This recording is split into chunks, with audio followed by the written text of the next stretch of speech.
Alright, in this question we're going to look at how to find the angle a projectile should be hit at to get the desired horizontal range.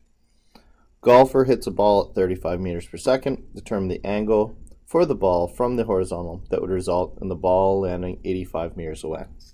We're going to assume here that the ball is landing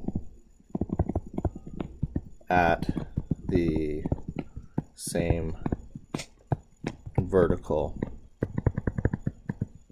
height. So I forgot to say that in the problem, so I'll just add that there. So we can hit this ball at 35 meters per second at some unknown angle, theta. We want it to go up and come back down and land 85 meters away, and we're assuming that it's going up and coming down to the same amount.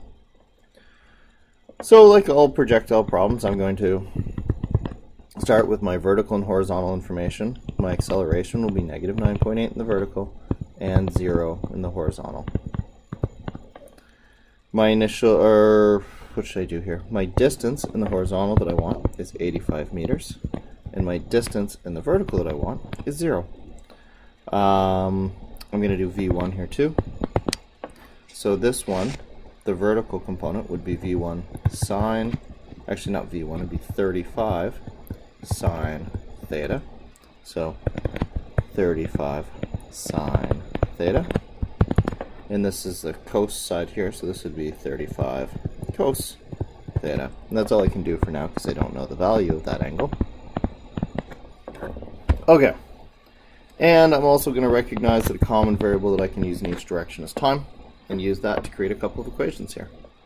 D equals V1t plus 1/2 at squared is what I'm going to use for both of these guys. In the vertical direction, that looks like 0 equals 35 sine theta t minus 4.9 t squared. Put the 9.8 in and divide it by 2. And here, this looks like 85 equals 35 cos theta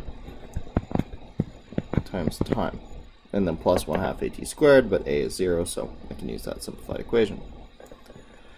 Now with those in hand, I want to note something here. I'm not interested in t as 0 as a solution. So if t cannot equal 0, then I can divide this whole equation by time, and I get 0 equals 35 sine theta minus 4.9 t. Now with this in hand, if I solve this equation, the simplified guy for t, I can substitute it into the other equation and we'll be good here. So 4.9 t equals 35 sine theta.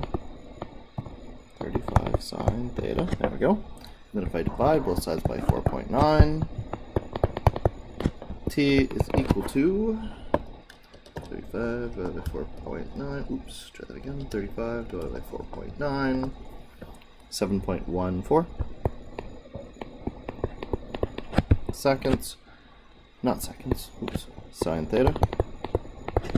Now I'm going to take that t and substitute it in over here, so I'll call this 1, I'll call this 2, here I'll have 1 in 2, 85 equals 35 cos theta times 7.14 sine theta.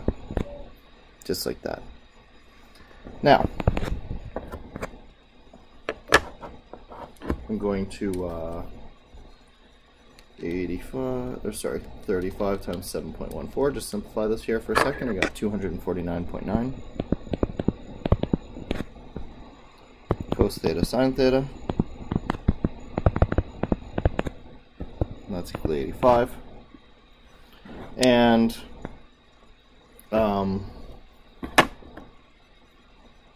85 divided by 249.9 is 0.34 is equal to cos theta sine theta. So I have this identity where sine 2 theta, I have this from trigonometry, sine 2 theta is equal to 2 cos theta sine theta And that almost agrees with my, my statement here exactly. But you'll notice I'm missing this 2. So if I want to use this identity, the simplest thing to do would be to multiply this entire equation by 2. And that way I would get my cos theta sine theta into the form that I want for the identity. So 0.68 is equal to 2 cos theta sine theta. And then using the identity, I can replace this side with sine 2 theta. 0.68. Almost done here. Now I can inverse sine both sides.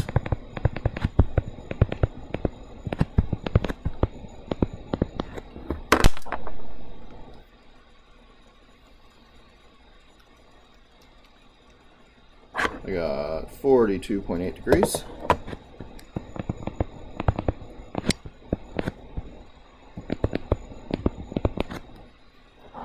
Divide that by 2, divide that by 2. Theta is equal to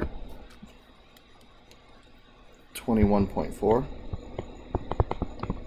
degrees. And that gives me an angle that will work. 21.4 degrees will work. But we need to be a little bit careful here. Because we have this 2 theta, we can't just take the result of inverse sine as we usually do between 0 and 90 degrees, because we know our answer is in that range. The problem is because of this 2, since I'm going to divide by 2, I'm really interested in all answers to this expression between 0 and 180 degrees. Because I'm going to divide by 2, even something at 160 degrees divided by 2 will turn into 80, which again is in the range that I'm interested in. So I need to be careful because of that 2.